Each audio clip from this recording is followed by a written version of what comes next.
Bonjour à tous, pour cette vidéo vous allez voir la réalisation de 2 mini-albums inspiration Lidl. Le premier c'était pour l'anniversaire d'une scrap copine, thématique automne, vous avez vu le papier utilisé. Il se compose de 12 pochettes reliées avec la cinch. Chaque pochette a une carte, tag avec du papier embossé où elle pourra mettre des photos, des sentiments, du journaling. Voilà, ce papier est magnifique. Il se suffit à lui-même et sur la couverture, je lui ai mis un déco bois en famille pour sa famille. Pour cette, 2e partie, j'ai décidé de répéter le processus, presque pas à pas puisque vous voyez que j'ai déjà préparé mes pages. Donc j'ai décidé de faire, le processus, à l'identique, mais cette fois-ci pour, réaliser un December Daily.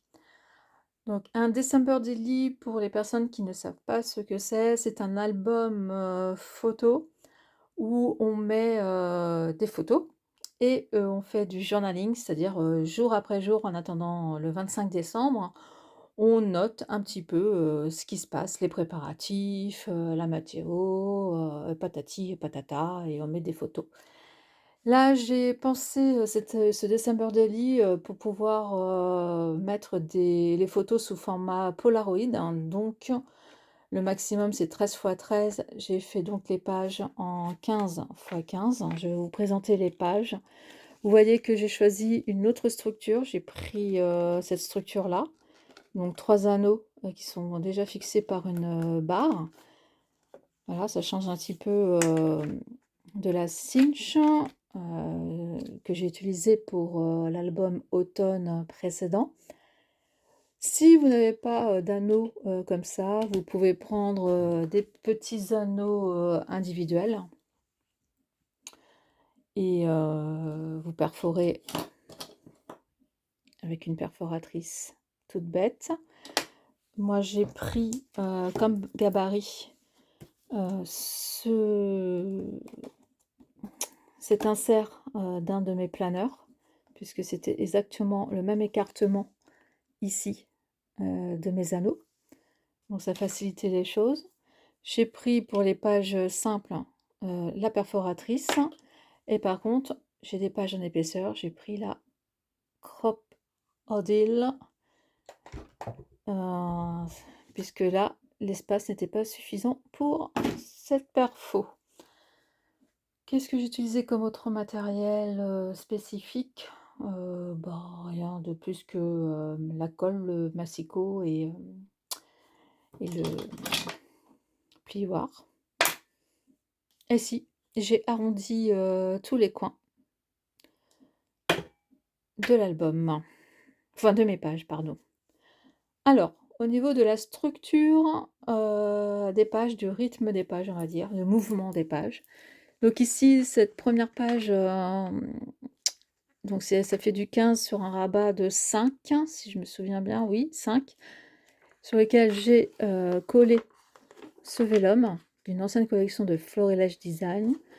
Là, j'ai laissé en blanc exprès parce que ça faisait un petit peu hiver et je pense intégrer, donc ça ferait comme un cadre et intégrer ici un premier pola de présentation, de titre. Je ne sais pas encore. Enfin bon, voilà, c'est pour ça que j'ai laissé comme ça. Donc, papier déco de 15 plus 5, donc ça fait donc 20. On rabat à 5, on plie à 5 pour rabattre, pardon. Et après, on insère un vélum de 15 sur 15. La deuxième page se présente comme une double page, donc 15 sur 30. On plie au milieu à 15, ce qui nous fait cette double page. Donc là, les papiers déco sont issus de vieux blocs Action Noël. J'ai mixé 3 blocs et ce sont des papiers à une face par recto verso. Donc j'ai collé moi-même les rectos et les versos. plutôt les versos au recto. Bref, vous avez compris. J'ai fait une page donc là simple, donc 15 sur 15. Alors ici, j'ai fait une structure, donc là j'ai rajouté du vélum, n'importe quoi. Là c'est du papier calque, là sur lequel je ferai des découpes. On peut faire des découpes, mettre un petit titre, des textes, des découpes en bois, enfin bref, voilà. Mais la structure en elle-même, donc là ici il s'agit d'une double page, vous voyez. Donc la première page fait 15 sur 25, un pli à 10, le pli à 10, et on rassemble et on fait donc une pochette de 10 sur 15. Attendez, je ne sais pas si vous voyez bien en fait. Voilà, on va faire comme ça. Donc 15 sur 10. À l'intérieur, j'ai intégré, et là, j'ai pas terminé, il me faudra un petit ruban ou un petit rond, un demi-cercle pour tirer. Donc, j'ai intégré un tag qui lui fait tac tac tac 13. Donc là, je vous rappelle, la largeur c'est 15 sur 7, puisqu'il y a l'espace de l'encollement. Donc 13 sur 7, ça permet de noter des choses, du texte. J'ai laissé blanc derrière justement pour continuer si on veut écrire du texte. Alors je n'ai pas décoré les pages parce que je ne sais pas du tout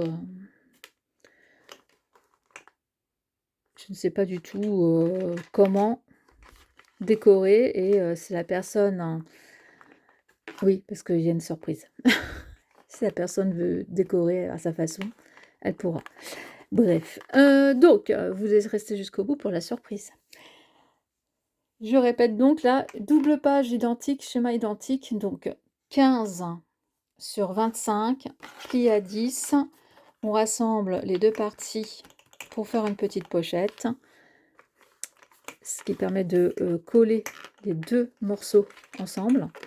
Et ça nous fait donc une page ici, une ici, le tag à l'intérieur, une ici et une ici.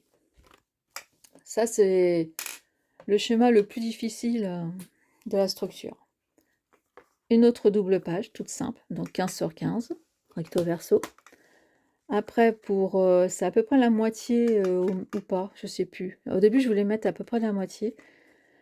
Là, j'ai fait une mini pochette, donc je crois que c'est du 20 divisé par 2, donc ça doit faire... Non, c'est ça, c'est pas du tout ça. C'est 11, donc c'est 22. Mais je crois pas, parce que j'ai fait un espèce de 11,5.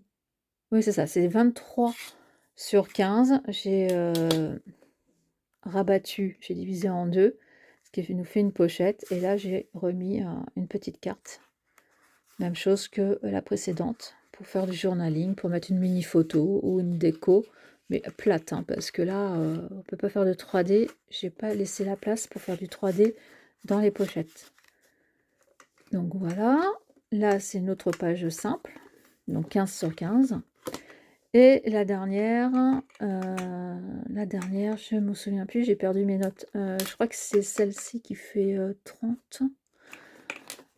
Ah là là. Non, elle ne fait pas 30, elle doit faire 25 celle-là.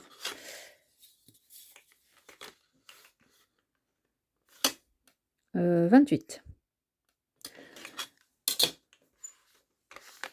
Donc 28 sur 15 et on plie à 13, ce qui nous fait un décalage, et les deux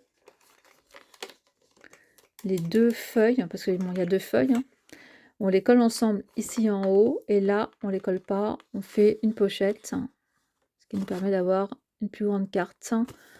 Ici elle fait 13, enfin 12,7 sur 10. Et voilà. Donc on rassemble tout ça par les perforations, Et on a nos 25 jours, voire 26, hein, si je me souviens bien, on va recompter. Alors 1, 2, 3, 4, 5, 6, 7,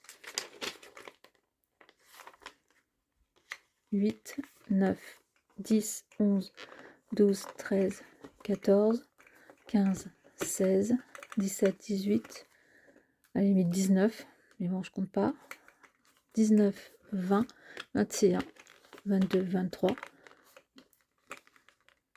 24 et le 25 pour le final. Voilà. Je vous reprends dans une seconde. Je vais un petit peu expliquer comment en perforer. Attends, je vais prendre ce brouillon là. Ça c'est mon gabarit pour ma couverture. Donc elle fait un peu plus. Elle fait 17. Bon voilà, admettons, vous voulez insérer votre nouvelle feuille. Donc il suffit de vous aider. Déjà, vous prenez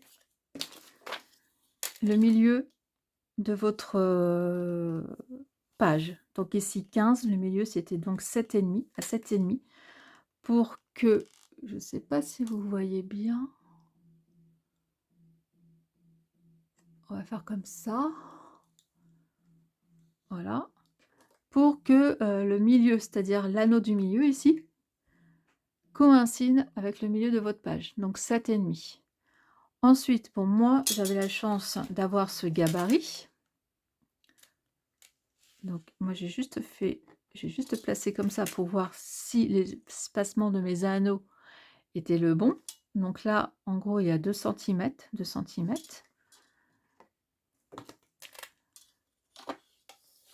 Et j'ai pris donc ma page. Donc là, je fais avec 17. Donc c'est 8,5. Le milieu est 8,5. Parce que vous voyez, si vous faites un petit peu au hasard comme ça, vous risquez d'avoir une page décalée. Donc le milieu, on est d'accord, c'est ici. Après, pour avoir le bon espacement ici, j'ai pris mon gabarit.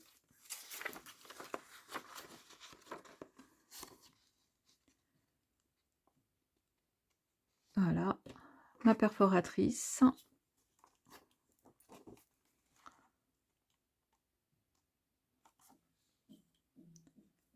Hop, hop, hop.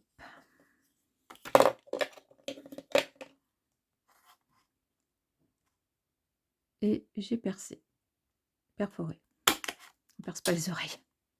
Et après, il suffit de faire les autres trous à côté. Et voilà. Et là, je peux donc intégrer ma page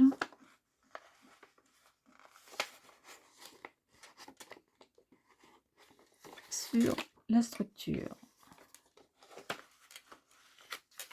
Et voilà. Alors, vous me direz, tout le monde n'a pas un gabarit comme ça.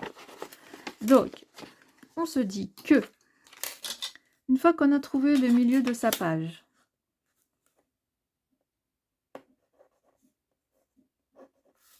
donc là, c'est le milieu. On perce son premier trou. Ensuite, vous calculez l'espacement entre vos anneaux. Donc ici, c'est 2 cm du point le plus haut là au point le plus haut là. J'ai 2 cm. Même chose. Le point le plus haut là et le point le plus haut là. J'ai 2 cm. D'accord? Donc, on va faire peut-être comme ça. Donc, je prends toujours le point le plus haut. Évidemment, il faut regarder dans le même sens. Le point le plus haut. Et là, on a 2 cm. On a 2 cm. D'accord? Ensuite, pour savoir à combien je dois mettre mon trou, ma perfo, hein, grosso modo, du haut. Là, je suis à 0,9 ou 1 centimètre, hein, on va pas non plus chipoter. Donc, de là à là, on est à 1 centimètre. Et voilà, comme ça, vous avez, si vous n'avez pas de gabarit, vous savez comment vous repérer pour faire les mêmes trous sur chacune de vos feuilles. C'est ça qui a de bien avec la cinch, par exemple, c'est que c'est la machine qui fait tout. Hein. Nous, on a juste à introduire les pages, enfin, on a juste, entre guillemets, il faut quand même calculer un petit peu où mettre les feuilles, toutes les feuilles au même endroit pour qu'on ait exactement les mêmes perforations au même endroit. Mais bon, voilà. Donc voilà, ça, c'est pour les pages. Donc, je fais les pages avant. Et vous voyez que, je sais pas comment on voit, vous voyez que je peux mettre en 3D les pages. Hein. Ça peut arriver jusqu'ici. Donc, on a 4 cm de hauteur, en fait, en gros. Maintenant, il faut faire la couverture. Une fois que vous avez fait les pages, juste la structure de vos pages, eh bien, vous pouvez faire la couverture sans vous tromper.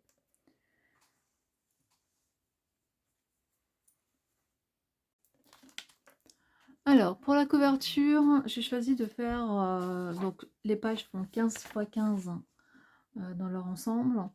J'ai choisi de faire 17 par 17. Donc j'ai déjà commencé, pour gagner du temps, j'ai déjà commencé avec celle-ci. Donc vous voyez que là, on a de la place sur les côtés et en bas.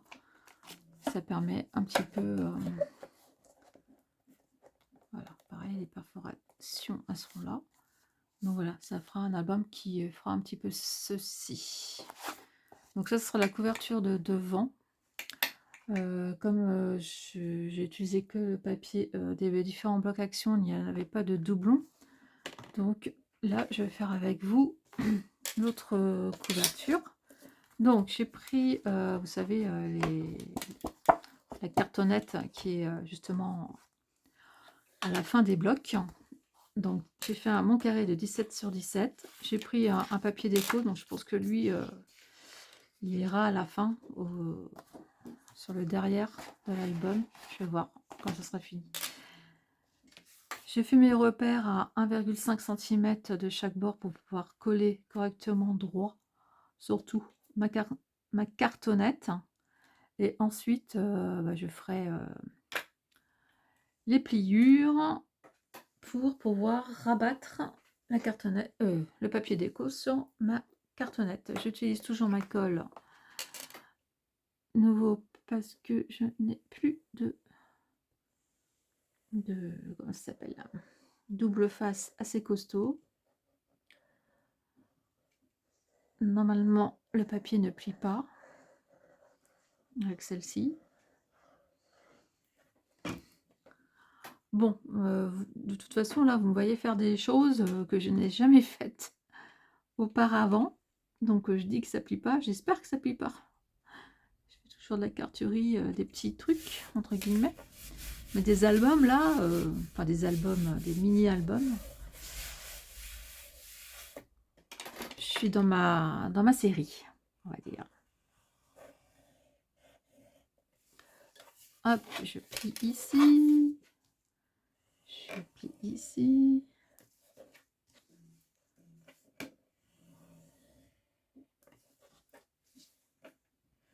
Et je plie ici. Alors là, je vais faire mes encoches. J'ai l'outil pour faire ce que tout le monde a. Mais c'est quelque part dans mes affaires. Parce que j'ai aménagé ma nouvelle pièce, mais c'est pas pour ça que mes affaires sont bien rangées. Hein. Je sais pas où sont la moitié de mes affaires. Elles sont quelque part dans des bacs, hein, ça c'est sûr. Mais où précisément, je ne sais pas.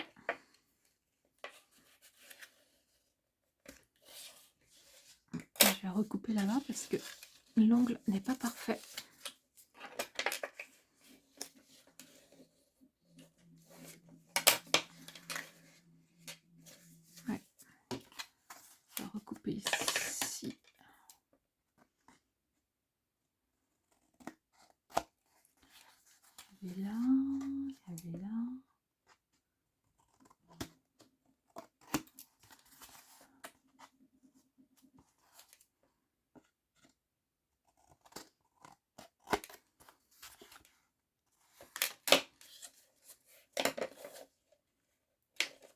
Ok. Alors, c'est reparti. On colle les rabats. Bon, je vais peut-être couper la caméra. Et on se retrouve une fois que tout ceci est fait. Ça gagnera du temps. Après avoir appliqué mon acétate sur 2,5 cm sur chaque couverture, il me restera donc une tranche de 5 cm qui me permettra d'agrémenter l'album en épaisseur. Là, je vais poser le fond avec une petite astuce. Il me restait qu'une chute qui devait faire 17 cm sur 14 cm, quelque chose comme ça. Il me manquait 5 cm. Donc, je décide tout en bas de faire une pochette dans laquelle on pourra intégrer des photos, des prospectus, le menu, etc., etc. Enfin bref, plein de choses. Donc là, j'utilise mes chutes de papier pour montrer un petit peu l'usage de cette pochette.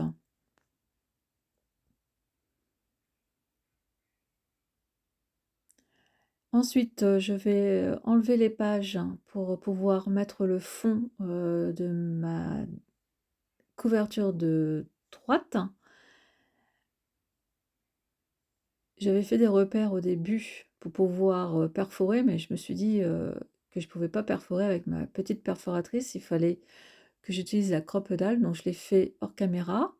Donc je vais remettre les anneaux, faire une petite modif voilà, dans l'ordre des pages, et je remets l'ensemble de mes pages.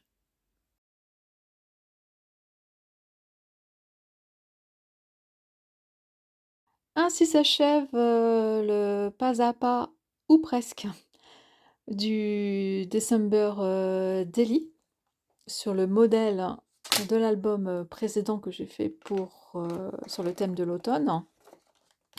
J'espère que ça vous aura plu. Je n'ai pas décoré toutes les pages, puisque en fait, je vous ai parlé un petit peu de surprise. Je vais mettre en jeu ce December Daily, car dans la réalisation du December, de cet album, j'ai oublié quelque chose. Alors en soi, ce n'est pas très grave, mais j'aurais pu le faire au moment de terminer ma couverture. Voilà, je vous mets un petit indice. Donc là, vous voyez, ça peut faire chevalet aussi, au jour le jour. Là, on arrive, par exemple, là, au 10e jour. On met 10, on met son petit sentiment, son journaling, sa petite photo. Et puis voilà. Et on a ça d'affiché. Là, on peut mettre, je sais pas moi, des choses à faire, des choses comme ça. Bref, ça c'est en passant, en tournant les pages. Je viens juste de me dire que, pourquoi pas, on peut faire ça. Ça décore, en plus, ça peut être joli, ça peut être sympa. Donc je vous disais que je mettais en jeu cet album, ce December Daily, ou ça peut être un album photo tout bête, pour déjà remercier les nouveaux abonnés d'avoir rejoint donc mon univers. Et puis parce que chaque année je fais quelque chose dans le partage, voilà. Et je me dis que c'était l'occasion de vous proposer donc ce jeu. Et comme en plus j'ai fait une petite boulette, mais c'est pas un truc grave, et ça ne met pas en cause la structure de l'objet, de l'album. Voilà, j'aimerais qu'en commentaire vous me disiez ce que j'ai oublié de faire, et je ferai un tirage au sort parmi les bonnes réponses. Et la personne qui sera tirée au sort, je lui enverrai ce December Daily. Voilà. Comme quoi, hein, on fait une erreur, mais c'est pas grave, on arrive à rebondir et on fait plaisir. Allez, j'espère que cette vidéo vous aura plu et puis je vous dis, à très bientôt pour une prochaine vidéo et j'attends vos réponses en commentaire. Tirage au sort, en réponse épinglée le pou pou pou, le 13 novembre. Voilà, dimanche prochain, vous avez une semaine. Allez, à très bientôt, bye bye. Merci d'avoir regardé cette vidéo.